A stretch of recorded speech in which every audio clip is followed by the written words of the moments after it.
Welcome to our Maha Periyava களஞ்சியம் channel. இன்னைக்கு நம்ம குருவாரம் குரு பூஜை முடிச்சாச்சு. அதோட இன்னைக்கு தைப்பூசம்.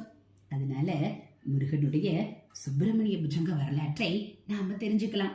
புஜங்கம் என்றால் தோளால் நகர்ந்து செல்லும் பாம்பு என்று பொருள்.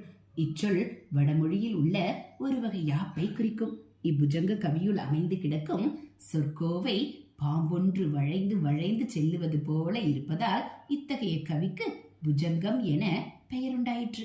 ஸ்ரீ ஆதி சங்கரரின் கல்வி, தவம், யோகம் முதலியவற்றின் மேன்மையை கண்டு பொறாமை அடைந்த அபினவகுப்தர் என்ற புலவர் ஒருவர் மந்திர ஏவலால் பகவத் பாதர்கள் காச நோயால் துன்புறச் செய்தார்.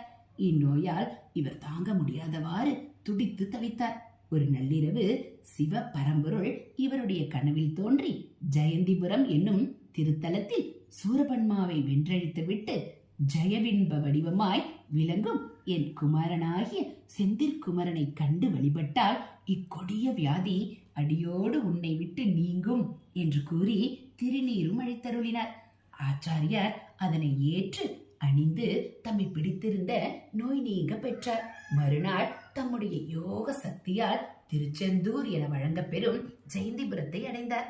அங்கு ஆதிசேடன் என்னும் தெய்வ நாகம் திருச்செந்தில் நாதன் திருவடிகளில் வழிபாடு செய்தலை கண்ணுற்றார். உடனே பாம்பு எனும் பொருளை தரும் புஜங்கம் என்னும் பெயரை கொண்ட புதுவகை யாப்பில் வடமொழியில் 33 கவிகள் கொண்ட திருப்பாமாலை படைத்து திருச்செந்தில் ஆதிபதியின் திருவடிக்கு சூட்டினார். இதுதான் திருச்செந்தூர் ஸ்ரீ சுப்பிரமணிய புஜங்கம் தோன்றிய வரலாறாகும்.